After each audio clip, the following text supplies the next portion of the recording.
जय जगन्नाथ नमस्कार दर्शक बंधु स्वागत करुच्ची आपंको आउ गोटे गुरुत्वपूर्ण वीडियो को देखो दर्शक बंधु सीएम किसान योजना को नहीं आपण मन में एक बड़ प्रश्न रही कि सीएम किसान योजना रे केउ हिताधिकारी मानक प्रकृत में पुनः पंजीकरण करने को पड़ो बा रि रेजिस्ट्रेशन करने को पड़ो आपण मैंने निहाती एटा जानवा चाहूँगी कारण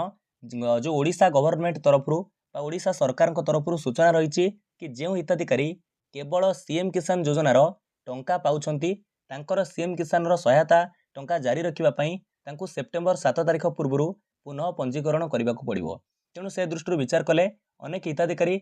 जो मैंने केवल सीएम किसान योजना टंका पाउछंती किंतु से माने पुनः पंजीकरण करने को चाहूँगी तांकर पंजीकरण करि पारुनांती। तेणु से कमेंट करुछंती कि हमर आधार ऑलरेडी रजिस्टर्ड देखौछि तो आमे कोन करिवु प्रकृत रे केउ माने केउ हिताधिकारी सीएम किसान रे तांकु रि रजिस्ट्रेशन करने को पड़ो केउ उपाय रे करिवे केउ प्रक्रिया रे करिवे संपूर्ण विवरणी आमे माने ए वीडियो माध्यम रे जानिबा को पाइबा। ता सहित आपण माने गुरुत्वपूर्ण सूचना पाइबे जेहेतु आगो को सीएम किसान योजनार किस्ती टंका मिलवा को जाउछि केउ मानकु टंका मिलिबो केउ असुविधा कारण आपनको टंका मिली न पारे बा टंका मिलिबो नाही ता सहित नुआ खाई रे टंका मिलिबो ना आगो को टंका मिलवा को जाउछि नुआ खाई पर टंका मिलिबो से विषय मध्ये आलोचना करिबा।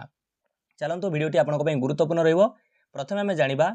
केउ हिताधिकारी माने सीएम किसान योजना रे कोन करिवे ना तांकु रि रजिस्ट्रेशन करबा को पड़िबो। एठारे देखंतु आमे वर्तमान स्टेटस चेक पेज रे अछि आपण कोन करिवे निजे जानि परिबे आपनको रि रजिस्ट्रेशन करबा को पड़िबो कि नहीं आपनकर कोन समस्या रहिछि। तेनु सेति पई आपनको सीएम किसान योजना रो स्टेटस चेक करबा को पड़िबो। जेमिति वर्तमान आमे स्टेटस चेक पेज रे अछि एठारे आपण गोटिए पॉइंट को लक्ष्य करिवे दर्शक बंधु तळो को टिके स्क्रॉल करिवे एठारे लेखा जाइछि लैकिंग मैंडेटरी पैरामीटर्स एई जगह रे जदी आपनकर इनसफिशिएंट डॉक्यूमेंट्स लेखुछि एवं रि रजिस्ट्रेशन मध्ये लिखिथिबो आउथरे आपनको कहूछि एटी लैकिंग मैंडेटरी पैरामीटर्स रे जदी लेखा आसुछि इनसफिशिएंट डॉक्यूमेंट्स एवं एटा राइट साइड रही रि रजिस्टर बा रि रजिस्ट्रेशन लिखा जाइछि सेही मानकु रि रजिस्ट्रेशन करबा को पड़िबो पुनः पंजीकरण करबा को पड़िबो। केमिति करिवे प्रथमे बुझंतु काहे के लैकिंग मैंडेटरी पैरामीटर्स रे इनसफिशिएंट डॉक्यूमेंट लिखुछि कोन रहिछि प्रॉब्लम कोन रहिछि समस्या कोन रहिछि। एठार देखंतु प्रथमे आपनको कृषक ओडिशा पोर्टल रे कारण एथि पई हम चैनल रे पूर्व मध्ये हम वीडियो अपलोड करि सारिछि आपण देखि सारिथिबे जो रहिछि कृषक ओडिशा पोर्टल रे अनेक हिताधिकारी बा अनेक चाषींकर नुआ लिस्ट आसीछि जे मानकु तांकर लैंड डिटेल्स अपडेट करिया पई पड़िबो पर्टिकुलर प्लॉट मध्ये नंबर आसीछि सेही सब प्लॉट को कृषक ओडिशा रे कोन करिया को पड़िबो ना अपडेट करिया को पड़िबो। तेनु प्रथमे आपनकर फार्मर रजिस्ट्रेशन करंतु कोठी ना कृषक ओडिशा पोर्टल रे आपनकर जमीर तथ्यावली की अपडेट करंतु एटारे आपनकर कृषक ओडिशा पोर्टल रे आपनकर लैंड डिटेल्स को अपडेट करिया परे जोटी लिखुछि इनसफिशिएंट डॉक्यूमेंट्स रि रजिस्टर देखुछि तो रि रजिस्टर देखुछि आपनको एठारे रि रजिस्ट्रेशन करबा को पड़िबो। तो आपण पुनः पंजीकरण करिया परे आपनकर कोनोसे असुविधा रहइबो नाही जेमिति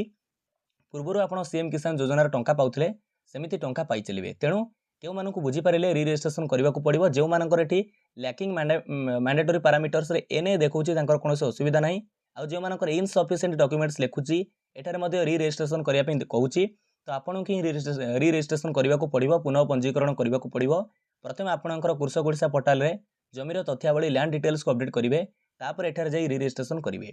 ये गला प्रथम कथा तापर जानिबा केउ मानकु टंका मिलिबा आगु केउ मानकु टंका मिलिबोनी सीएम किसान योजना रे जेतु खूब शीघ्र टंका मिलिबा को जाउची सेम कथा म आपनको आउथरे कहबी। एठारे जदी प्रथमे आपनकर स्टेटस चेक करंतु जे माने सीएम किसान योजना टंका पाउचंती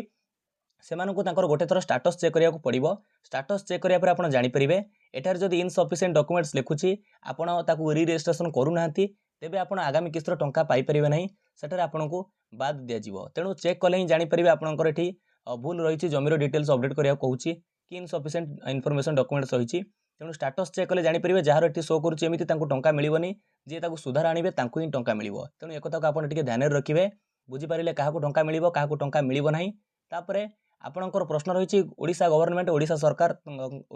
तरफ एपर्यंत घोषणा हलानी ऑफिशियली भाबे डिक्लेयर हलानी नुआखाई अवसर रे टंका मिलिबो कि नहीं जेहेतु कहबाकू गले नुआखाई रे टंका मिले अक्षय तृतीया और नुआखाई रे किंतु सरकार तरफ एपर्यंत ऑफिशियली डिक्लेयर हेनी आपनक मन रे द्वंद्व रही केउठी सभा हबो कोन हबो केमिति टंका मिलिबो एपर्यंत न्यूज रे अनाउंस हैला नहीं बा डिक्लेयर गवर्नमेंट कला नहीं। तेणु से दृष्टि विचार कले हुए तो जदि नुआखाई रे टंका मिलुनी प्रथम कथा नुआखाई रे टंका मिलिबार पूरा पूरी चांस रही संभावना रही जेहेतु टंका मिले नुआखाई रे किंतु जदि नुआखाई रे टंका मिलुनी आमे आ गोटे दृष्टिकोण विचार करि परिबा कोन सेटा ना ओडिशा गवर्नमेंट तरफ जो रखा जाइछि सेप्टेम्बर 7 तारिख पुनः पंजीकरण पई सीएम किसान योजना रे से डेट पर हुए तो आपको टंका मिल पारे सेप्टेम्बर प्रथम सप्ताह पर टंका मिल पारे किंतु लगुच नुआखाई मिल जाव आ 2 दिन अच्छी अपेक्षा करवा जदि न मिलूँ आप जानतु सेप्टेम्बर मास प्रथम सप्ताह पर आपण टंका पाइबे किंतु गुरुत्वपूर्ण कथा एठारे स्टेटस चेक करंतु जदि भूल देखौछि ताकू ठीक करंतु कृषक ओडिशा पोर्टल रे लैंड डिटेल्स को अपडेट करंतु प्रथमे आपन को स्टेटस चेक करिया पई पड़िबो तापर सब किछि आपण निजे करि परिबे निजे बुझी परिबे विदाय दिंतु नमस्कार जय हिंद जय भारत जय जगन्नाथ।